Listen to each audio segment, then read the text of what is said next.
Hi, I'm Valerie Hansen. I teach Chinese history at Yale, and in this YouTube video, I want to introduce the Qingming Scroll. The Chinese title of the scroll is the Qingming Shanghe Tu, and it's often translated as the going up river during the Qingming Festival, but I'll explain to you why I think the translation of the title should be Peace Reigns Over the River. And the painting was made sometime before 1186. We know that because there's a document, a colophon reaction to the painting dated 1186. So we know the painting was made before that. Probably it was painted around the year 1000. This is the view of Jonathan Hay, who teaches Chinese art history at NYU.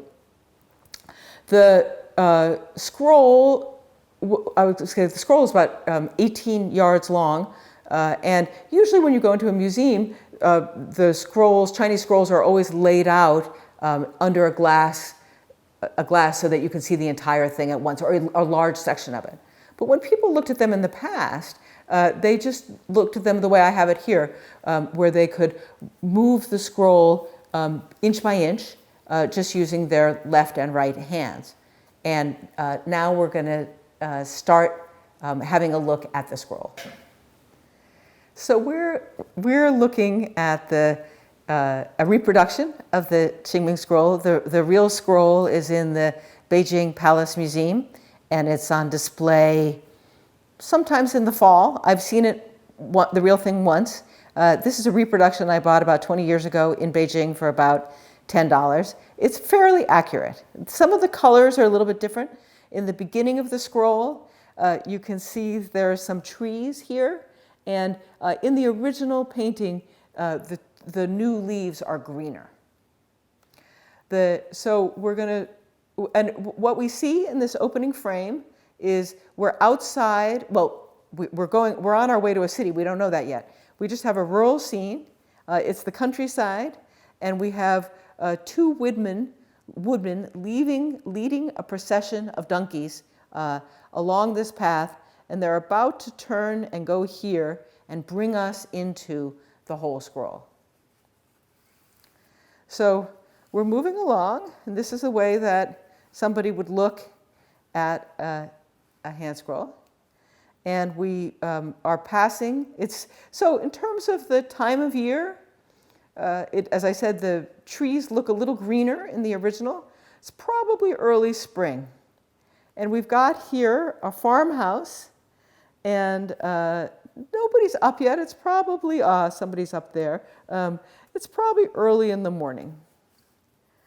And we're moving along. We pass some more houses, more trees. We're in a rural environment, not many people around. And then these trees here, you can see that they have, the branches have been cut. And this is a technique called Pollarding, which the Chinese use to make the tree roots grow deeper and then to reinforce the shore. So we're moving along, still. And then this is our first group of people that we see at the top here, coming in from, and then in this direction, and then going here. And they're carrying, this is called a sedan chair. It's also called a palanquin, but it's a chair that someone can sit in. We'll see a lot of these in the scroll, and sometimes a woman is sitting in them. And this one around the sedan chair are some brooms. And as I said when I was talking about the translation of the title of the painting, some people think that this painting shows the Qingming Festival because the name of the painting is Qingming, and then Shanghe Tu means going up river. The question is Qingming and what Qingming means. And there is a holiday, a grave sweeping holiday in early April, and people think that, many people think that that's what this painting shows. I think Qingming doesn't mean Qingming Festival. It means peace, reign. It means the peace and basically just peace and harmony. And that's what the painter meant. We don't even know what the painter called this painting, actually. This is a title that has come down and linked by tradition to the painting. but we don't know the original title of the painting. So we're moving along, and we see, so we've got that procession of people coming in. This is one place here. Someone is running after something, and the painting there's a spot of damage, so we don't know what's going on. In the foreground here, we've got two women, and they're riding on donkeys, and then they're led by servants, male servants, who are leading them along the path. And we know that they're women because their headdresses appear in other paintings of women suckling children. So we can be positive that they're women. And now, as we move along in the scroll, we see some signs of that the day is beginning. We've got here a grandparent playing with a grandchild. And here, we've got someone putting clothes on. He could be taking them off, but everything else suggests that it's dawn.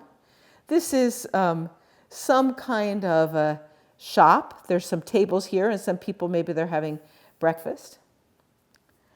And we've been walking on a dirt path, and then at this point, we arrive at a river here.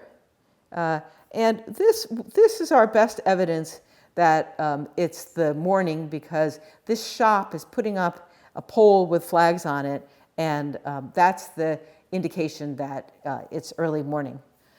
This figure here might be a beggar.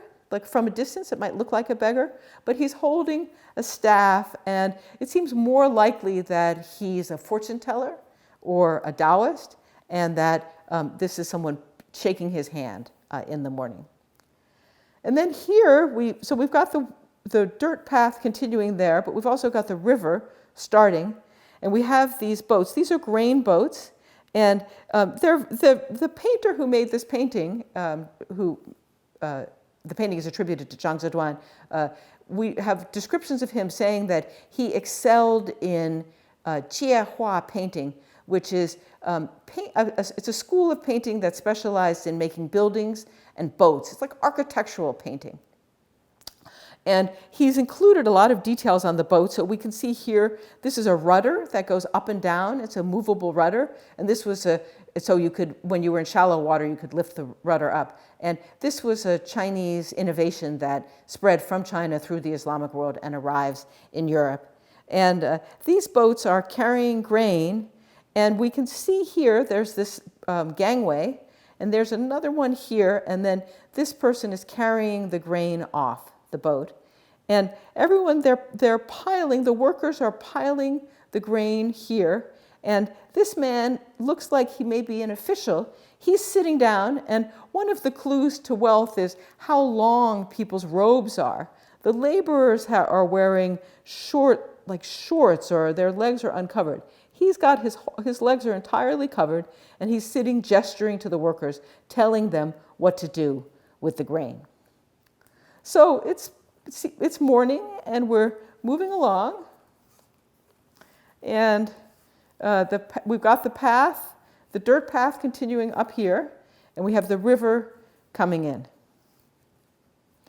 And we see here, moving along, we have more boats, more movable rudders. This is a house, or it may be an inn with a window. We've got a decorative structure here, and this is something that the Chinese did on holidays, was build these decorative structures. And this is evidence for people who think that this shows the Qingming scroll. So we're moving along, and these people live on these boats. These are houseboats. Sometimes we can see the people in the houseboats just moving along. And we have a kind of parallel set of scenes up here, like a mini city view. Here is one of the occupants of the houseboat, and this is, I think, a woman who's inside, and she's looking out on the river. And the boat is being pulled in this direction. So the current seems to run in this direction. Then they've tied a rope to the mast. We'll follow that in a second. And we've got another woman looking out here. And then on the opposite side of the bank, we have, this is a woman pouring a bucket of water out. And we know she lives on this boat because this is her laundry. And so she's, and I was going to say, we can conclude she's much less wealthy than the women who are living in these houseboats. So we're moving along, and now we get our first picture of this kind of a boat. In this painting, these men are all rowing a single oar. It's attached to the one end of a boat, and that's how they're moving up the river. So, and then here we saw that mast. I'll just go back for a second and show you. We have the mast here with this string, and now we can follow this string, and it's moving. No one is pulling the string. And then here we've got the first laborer pulling the boat up the shore. So we're moving up the river, and we know we've been shown this very unusual kind of boat with an oar at probably the stern. Now we can see the whole boat, and this is probably the back of the boat, the stern, and then this is the front of the boat. And this boat is being pulled up, the boat that had the mast, and then we've got another boat at the top of the frame. So we're we're going upriver, just as the title of the painting leads us to believe. And now we're arriving at the center of the scroll. We can see another pollarded tree here, some more of these movable rudders. And here's an inn. This painting, I told you, dates to around the year 1000. A lot of people say that restaurants started in Paris in the 18th century, but it's clear that they're already in full force. This is in the Sung dynasty in China. Sung dynasty starts in 960. So we're moving along, and now we get to the dramatic high point of the painting.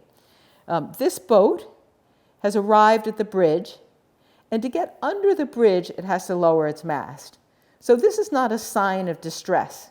That's the normal thing, to get under the bridge.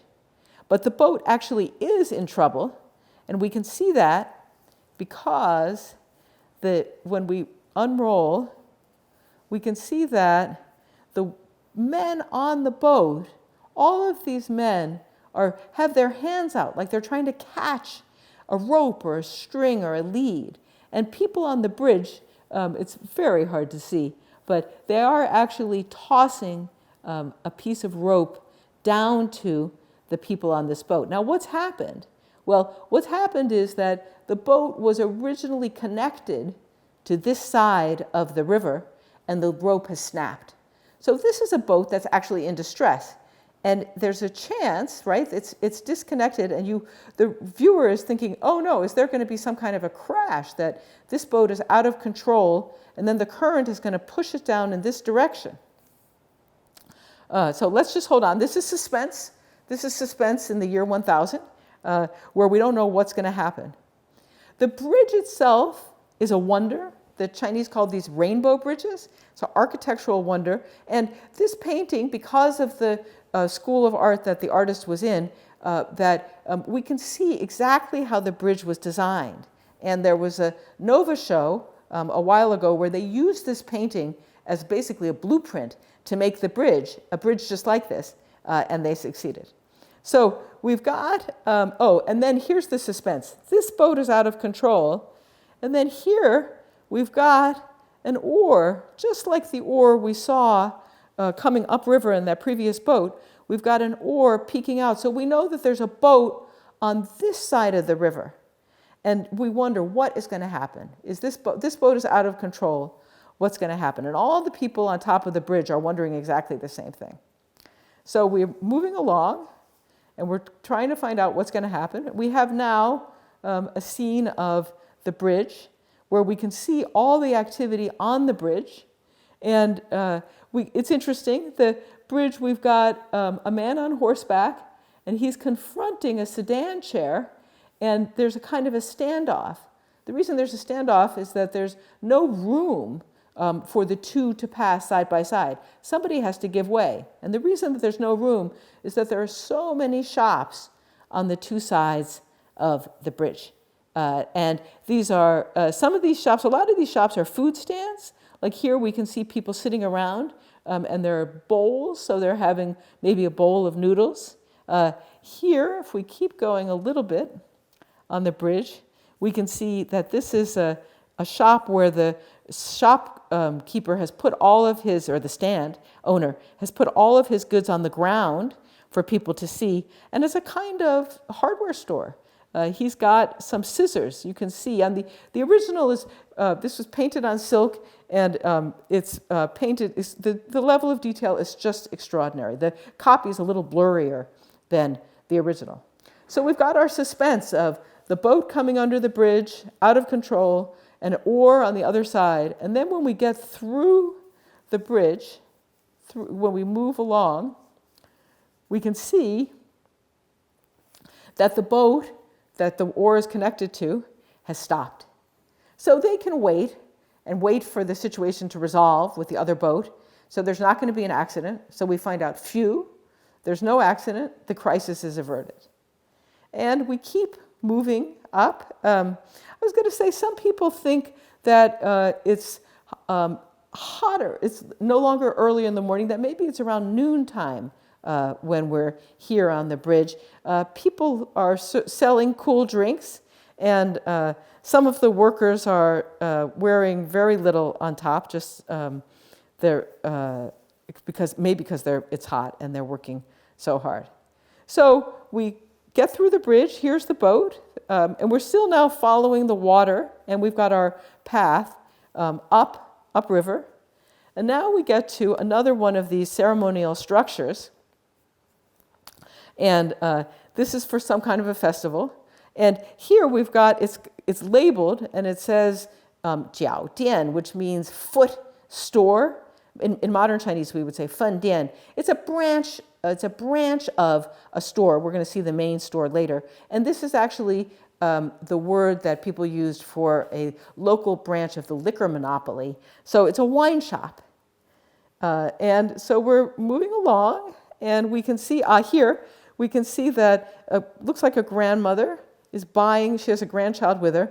Looks like she's buying a small toy from a toy vendor. So we're moving along, and we've passed the ceremonial structure. And here, the river, we're going to say goodbye to the river. And the river is going to go out of the frame of the painting. And we're going to focus now on the land route in. We see some more houseboats here. And here's some people sitting. The painting is painted from the vantage point of somebody kind of on the second or third floor looking in at these dwellings. So we get here, and we've got a restaurant, and we can see that there's more people. We're coming up on a very interesting street where it starts here. So this is the route bringing us in. And then we have an intersection. And this street, which is like a reverse S, this is a moving truck. It's kind of the U-Haul truck of the Sung dynasty. And it's pulling possessions. Maybe someone is moving house. And we've got on the street, this is a shop where they make wheels. We can see that because they've got they have baskets there, and they have wood lying on the ground. Here's somebody sitting on the ground talking. It may be a storyteller, so it may be somebody who's telling the people standing around some kind of a story. We have some pack animals coming in. And then we're still moving along. And we've got another one of these moving trucks. And then here we've got a woman attendant coming to the sedan chair, probably bringing food to a woman living there. Here's a carpenter carrying a saw. So we're moving along, and we're I often ask students, when do we get to the city? This feels like a city. We've got a lot of shops. It's fairly crowded. We've got restaurants. Here's a fortune teller. The sign is, the shop is labeled. This is interesting. This wall has pieces of tile stuck into the top. It's probably a jail. And outside the jail, the guards are all dozing, and there's nobody inside the jail. Remember, we're in a kind of ideal world, and so the jail, of course the jail is empty. So we're moving along, and now, just following that path, and we go past the jail, and we see here, this is a woman because she's wearing a hat, like we've seen other women wearing, and we've got another people pulling these carts loaded with their possessions. Here's a little group of stands, food stands, again, for people's backs. They're probably sitting and eating a bowl of noodles. Now we get to we get to some water. Well, we're not on the water. We just have a bridge crossing the water. And we come, and now, whenever I ask my students when we get to the city, almost all of the students who know anything about China say, well, this has to be the city, because this is the gate. This is the city gate. And one of the things that's interesting is that in the period before the Song, in the Tang dynasty, so in the period from, let's say, roughly 600 to 900, the shopping districts were limited to one part of the city, and they opened at noon and they shut at dusk. And it's clear from everything we've seen in this painting so far that that's not the case in the Song. Commerce has exploded outside of the city walls. We've seen so many transactions and so much commerce taking place. So we come in, and now the Song dynasty was a period when there was pretty much constant threat of invasion from the north, and you would expect that the city would be heavily guarded. But you get here, and it's just like the jail, that there's nobody on top of the wall. It's completely empty. There's one person here, and he's looking not at the outside of the city, but at the interior of the city. He looks like he's a tourist. So this is, again, evidence for the painting, the meaning of the painting's title being Peace Reigns in the City. There's absolutely no sense of an invading, any threat of invasion. Now coming out of the gate, we have a camel. We've got camels here. This tells us we're in North China. There were camels carrying goods in Beijing, even in the 1930s. One of my professors used to tell us about that.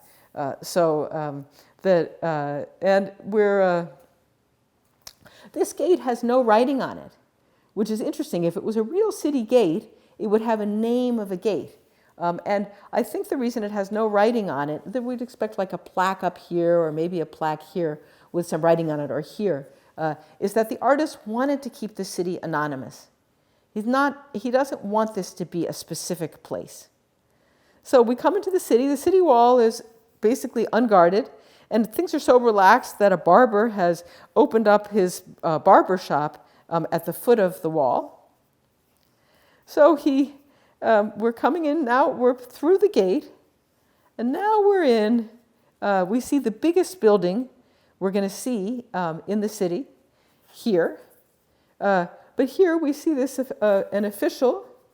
This looks a classic Chinese official. He's wearing this black hat. Anyone wearing a hat like that is an official or an official wannabe. And he's looking, and someone has come into the city carrying these goods, and the official is assessing some kind of tax on those goods. The camels are leaving. This very small camel train is going through the gate. Now we come in and we see more of the building here. Here, this looks like a shop where they're selling bows and arrows.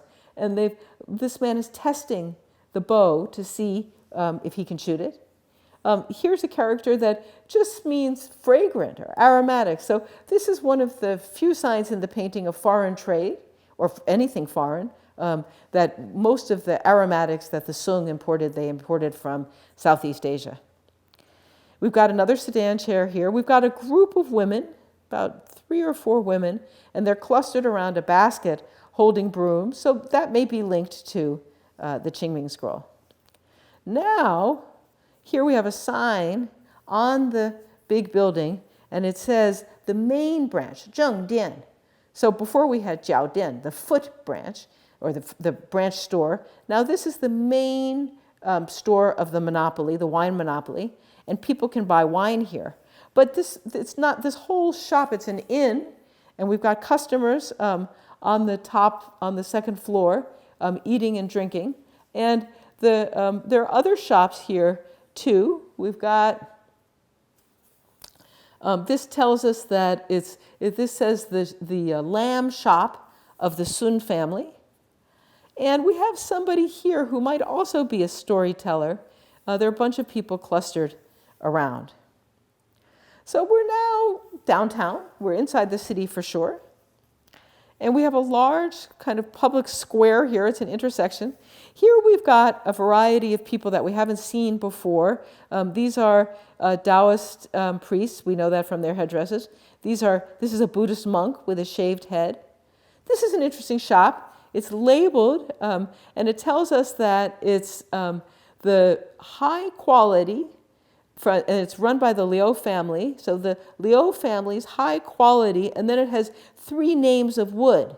So aloes wood, which was a major import from Southeast Asia. We sometimes call it eagle wood. It's a wood I don't think any American's very familiar with. Sandalwood, and then they also have frankincense, which was a resin collected from trees, like pine resin, and very fragrant, especially when it was burnt. So we're coming in, and we see this intersection, and this is a woman here. She's got a braid, and we know that her clothes look like other women's clothes. And we're coming in and seeing more. We're almost at the end of the painting. This is a toy seller. He's got a frame and an umbrella, and then dangling from the umbrella are lots of toys. And I know that because we have other paintings of toy merchants in the Sung. This is a water shop. It's a well where you could come. They may not be selling it. They're probably collecting some kind of fee for the right to come and get water there. This shop here has a Chinese character, Jie, which is happens to be the first half of the word for revolution. But in here, it marks a pawn shop. And so people are coming here, and they're pawning the goods that they want to get cash for. Now, here, we have this figure. He's quite different from everybody else. He's wearing a very unusual hat. And he's about to go into the painting and see everything that we've already seen. And so some people think it's the artist, Zhang Zeduan, made a self-portrait of himself.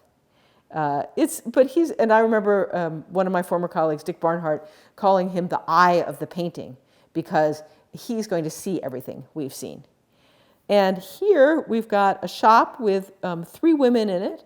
And it's funny, the writing on the shop says it's the house of a low official, but it's actually a doctor's shop. The women have come to consult about some kind of medical problem. And now all of a sudden, the painting stops. And it's right after this eye of the painting. And there's a debate among scholars about whether or not this is really the beginning, the end of the painting, whether it possibly went on. We have later versions of the Qingming scroll, and they continue into a palace district. So a lot of people think there must have been another section of the painting showing the palace. I happen to think this is the end of the painting. There's no way to know for sure. I remember one of the reasons I think that is that the bridge we saw is exactly halfway in the painting that exists. So it makes perfect sense that we've got a symmetrical painting with 2 halves of the bridge. But I remember talking to an art historian in China who said, no, this could be half of the painting and then up to here, and then we could have another half just the same. So we won't really know that. But we've now, this is the world that the painting shows. And it's a world that is just filled with life, which is why this is such a masterpiece of Chinese art. Now we've looked at the whole scroll. And there are 3 questions that I always ask my students about the scroll. The first one is, what is the artist's attitude towards commerce? And now that you've seen the whole scroll, I think you'll agree that the artist has a very positive attitude towards commerce.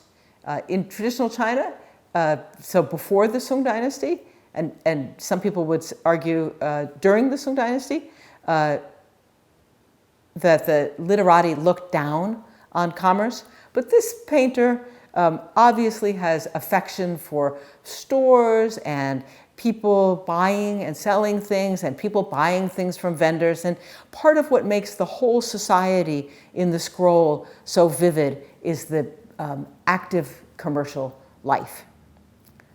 Second question is about the gender balance in the scroll. How many women and how many men are shown in the scroll? And the answer, unless you've been keeping track as we've looked through the scroll, is that there are about fewer than 20 women and about over 700 men. Now, this is not the way life was at the time. This is a very idealized depiction. This is why I think the scroll should be called Peace Reigns Over the River. And one of the ideals in traditional Chinese society was that women should stay inside. So the scroll doesn't show very many women outside. Actually, of those 20 women, many of them are inside.